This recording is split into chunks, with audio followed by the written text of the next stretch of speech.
Hello hi आदाब और सत श्री अकाल। एक बार फिर से आ गया हूं मैं आप लोगों के बीच, आपका हमराज आरजे अभिनव 90.4 मेगाहर्ट्ज कम्युनिटी रेडियो ज्ञानवाणी यानी कि ज्ञान की वाणी पर कहने आप सब लोगों से good morning my DIY family. लेकर आया हूं आज का करंट पल्स रेडियो यानी कि न्यूज का बुलेटिन। शुरुआत करते हैं इन खबरों की। ये खबरें आप लोगों के पास आती हैं बीबीसी हिंदी के माध्यम से, हम उनको धन्यवाद करते हैं और शुरुआत करते हैं। बुधवार शाम बीजेपी ने लोकसभा चुनाव के लिए उम्मीदवारों की दूसरी सूची जारी कर दी, जिसमें 72 प्रत्याशियों के नाम हैं। पार्टी ने दिल्ली की 2, गुजरात की 7, हरियाणा की 6, हिमाचल प्रदेश की 2, कर्नाटक की 20, मध्य प्रदेश की 5, महाराष्ट्र की 20, तेलंगाना की 6, त्रिपुरा की 1 और उत्तराखंड की 2 लोकसभा सीटों के लिए उम्मीदवारों के नाम का ऐलान किया है। दिल्ली की 2 सीटों पर पार्टी ने अपने उम्मीदवार बदले हैं और इन पर दिल्ली के 2 पूर्व मेयरों को उम्मीदवार बनाने का फैसला किया है। ये 2 सीटें पूर्वी दिल्ली और उत्तर पश्चिमी की हैं, जिन पर हर्ष मल्होत्रा और योगेंद्र चंदोलिया को उम्मीदवार बनाया गया है। इससे पहले साल 2019 में हुए लोकसभा चुनावों में बीजेपी ने पूर्वी दिल्ली से गौतम गंभीर और उत्तर पश्चिमी दिल्ली, जो अनुसूचित जाति के लिए आरक्षित सीट है, से गायक हंसराज हंस को उम्मीदवार बनाया था। ये दोनों भारी चेहरे थे। कहा जा रहा है इस बार पार्टी ने भारी चेहरों की जगह पर पार्टी के कार्यकर्ताओं को मौका दिया है। गौतम गंभीर ने पहले पार्टी ने पूर्वी दिल्ली की सीट से 2014 में महेश गिरी को खड़ा किया था। वहीं उत्तर पश्चिमी दिल्ली से हंसराज हंस से पहले उदित राज को उम्मीदवार बनाया गया था। गौतम गंभीर ने पहले ही चुनाव नहीं लड़ने का ऐलान किया है। वहीं पार्टी ने हंसराज हंस को टिकट नहीं देने का फैसला किया है। कौन है हर्ष मल्होत्रा? हर्ष मल्होत्रा का पूरा नाम हर्षदीप मल्होत्रा है। वो फिलहाल दिल्ली बीजेपी के महासचिव हैं। उन्हें पूर्व दिल्ली म्यूनिसिपल कॉरपोरेशन के पूर्व मेयर और सामाजिक कार्यकर्ता के तौर पर जाना जाता है। बीते 18 सालों से वो दधीची देहदान समिति नाम के एक संगठन के अध्यक्ष हैं और इसके साथ साथ कई और चैरिटी समूहों से भी जुड़े हैं।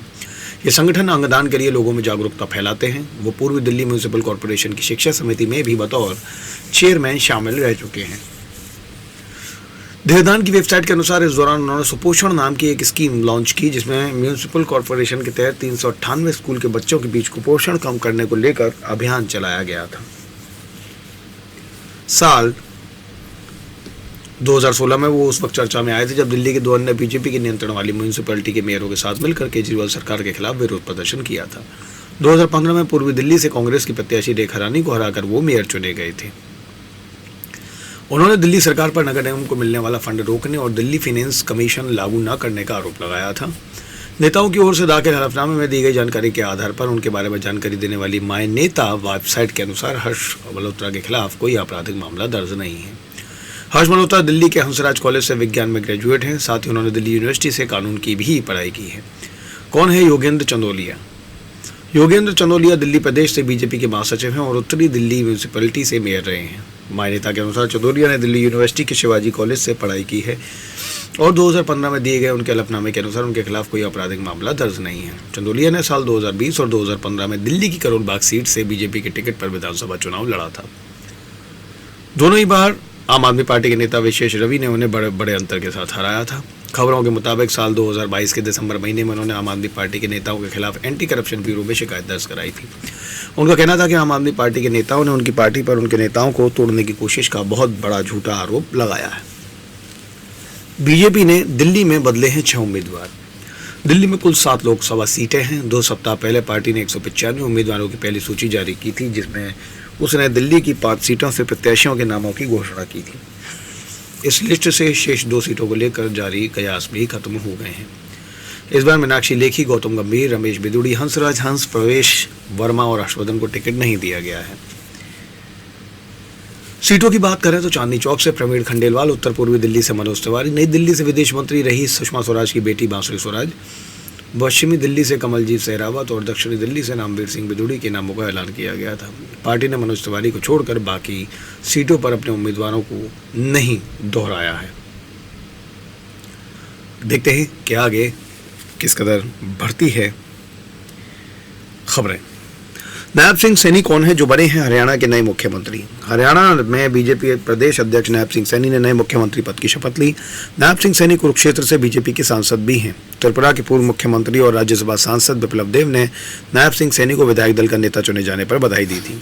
उन्होंने एक्स पर लिखा, प्रदेश भाजपा अध्यक्ष नायब सिंह सैनी जी को विधायक दल का नेता चुने जाने पर उन्हें हार्दिक बधाई एवं शुभकामनाएं। उन्होंने बताया, मुझे विश्वास है कि माननीय प्रधानमंत्री श्री नरेंद्र मोदी जी के मार्गदर्शन और मुख्यमंत्री श्री मनोहर लाल खट्टर जी के नेतृत्व में शुरू हुए हरियाणा के विकास कार्यों को आगे बढ़ाते हुए राज्य के विकास के मामले में आगे लेकर जाएंगे। इससे पहले मंगलवार की सुबह हरियाणा के मुख्यमंत्री मनोहर लाल खट्टर के इस्तीफे की खबर आई थी। खट्टर साल 2014 में पहली बार हरियाणा के मुख्यमंत्री बने थे। इसके बाद से लगातार बीजेपी वहां सत्ता में है। विधायक दल का नेता चुने जाने के बाद नायब सिंह सैनी ने हरियाणा के राज्यपाल बंडारू दत्तात्रेय से मुलाकात करके सरकार बनाने का दावा पेश किया है।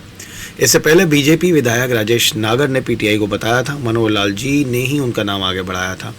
अब उन्हें सर्वसम्मति से मुख्यमंत्री के लिए बोल दिया गया है। बीजेपी ने हरियाणा में जननायक जनता पार्टी के साथ मिलकर सरकार बनाई थी, जिसमें दुष्यंत चौटाला को डिप्टी सीएम बनाया गया था। पिछले कुछ समय से इस गठबंधन में दरार पड़ने की खबरें आ रही हैं।